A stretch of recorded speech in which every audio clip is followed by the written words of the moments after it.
In this video, we're going to discuss with you the very personal issue of how to give and take criticism.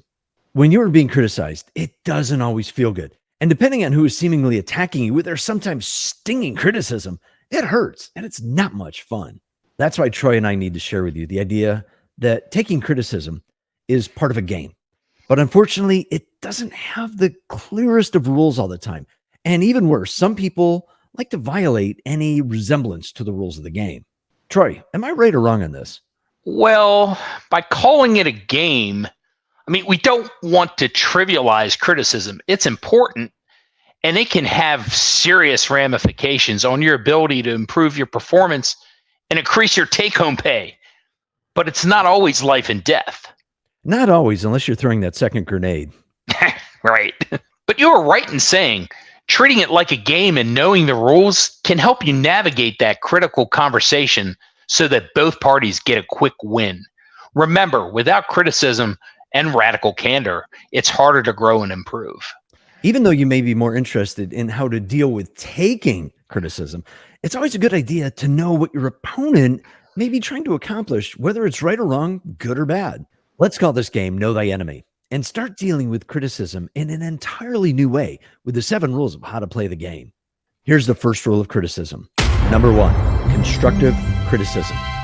Constructive criticism is given with the intent to build up, not tear down. Use I statements instead of you statements. You statements will always put someone on the defensive. And be specific and clear. Focus on the situation that you're giving criticism about and not the person. Include positive comments where appropriate and provide actionable feedback in a conversational yet direct tone. Number 2, the feedback sandwich. The feedback sandwich method is basically 2 ends and a center, making a sandwich. You wouldn't need a peanut butter and jelly sandwich without the bread. That would be kind of messy. It might be fun for a kid, but not for us. Start with praise, then give feedback, and end with a positive that leaves the person feeling that there's a chance for change and positive growth. Yeah, so when I was a little league coach, you can just picture in your mind the ball constantly rolls between the fielder's legs, right? That's just kind of the typical thing that happens. So I didn't want to just go, "Hey, what are you doing?" Right? That's the wrong kind of feedback to give in that moment. You'll make somebody cry. But what you do is like, "Hey, great job getting in front of the ball. But next time, you might want to actually get your glove down on the ground and get your butt lower to the ground. So that when the ball takes that funny hop, it will bounce off your body and the ball will remain in front of you. Then you can pick it up and make the play. If you do that, I'm sure you'll be able to be a really good baseball player." That's a great example, Troy. You used the sandwich. He did the praise, he did the critique, and he finished with the praise, making the kid feel real good. Number 3, timing.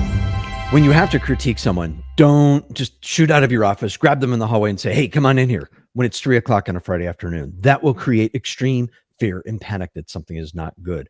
Yeah, so you don't want to do it at the end of the day or on a Friday afternoon, especially if you know that it's something that could be received as somewhat negative. Don't ruin somebody's weekend. And another thing too, if someone did something at the beginning of the year, like January or February, that negatively affected the bottom line of the company, don't wait until December and the end of year performance review to bring that point up. Tell them when they can take action on it to improve and hopefully turn things around. Number 4, how to take criticism. Now that you know thy enemy and what's coming at you, depending on how the criticism is given, prepare yourself to listen closely, be present in the moment, and think before you respond.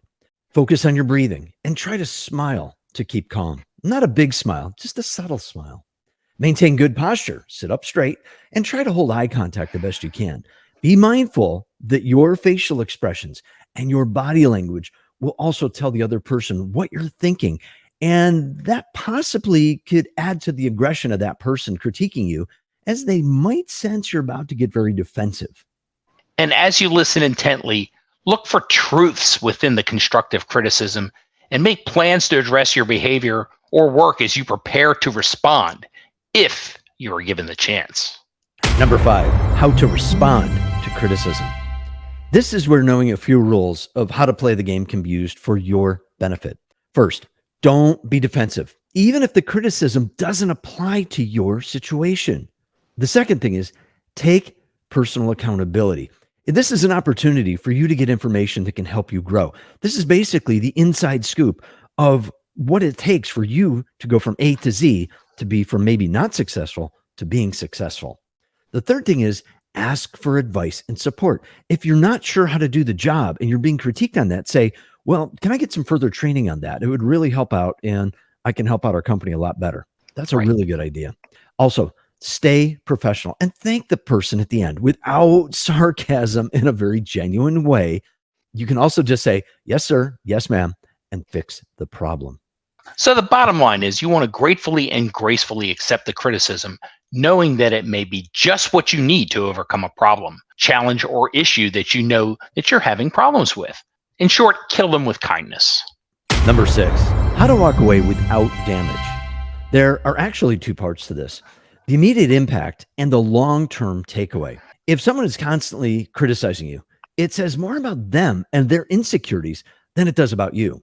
In most cases, they're tearing you down to build themselves up and make themselves feel more powerful.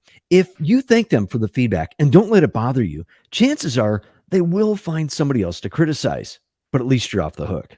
If it actually goes into being personal and you do feel like you're being attacked, if it goes beyond criticism and now entering into the realm of bullying or harassment, then that's a different matter. Stand up for yourself, call the offender out on the behavior, and if they don't stop, take the matter to their boss, HR, or the appropriate authorities. Or you can just start looking for another job after you rage quit, but we recommend bowing out gracefully with plenty of notice. The second thing is the long-term takeaway is what you internalize and worry about and maybe lose sleep over. Internalizing is when you dwell on the thought of how does this criticism affect me? It should to some degree because it is an opportunity for growth and change. But beware, do not project your negative thoughts onto the person who's providing the critique. They don't see the situation the same way you do. Ask yourself, what motivated them to provide the criticism in the first place? What outcome were they looking for? Find the common ground, and that will help you avoid internalizing the criticism and creating some lingering self-doubt about your own abilities. Number 7, final thoughts. It's just information. Don't kick yourself unless it was well-deserved. Most successful people are their own worst critics. Everybody makes mistakes and nobody is perfect. Acknowledge that the criticism is an opportunity to improve and grow. And be careful and watch out for that negative self-talk. Yeah, your brain loves that stuff. Remember, if you're giving the criticism, don't make it a personal attack. Use constructive criticism, use the sandwich method, and be thoughtful when you're giving the critique to not induce fear and panic. When you're being critiqued, listen intently and resist the urge to be defensive. Accept the criticism as information and constructive feedback. Be curious and ask clarifying questions such as, I'm not sure what you mean by that. Can you give me a little more specifics? Speaking of specifics on critiquing, we would love to see your comments on how you give and take criticism. Just make sure you use the sandwich method. In the meantime, watch the video on your screen next because that's the one YouTube thinks you'll get the most value out of. We'll see you online soon.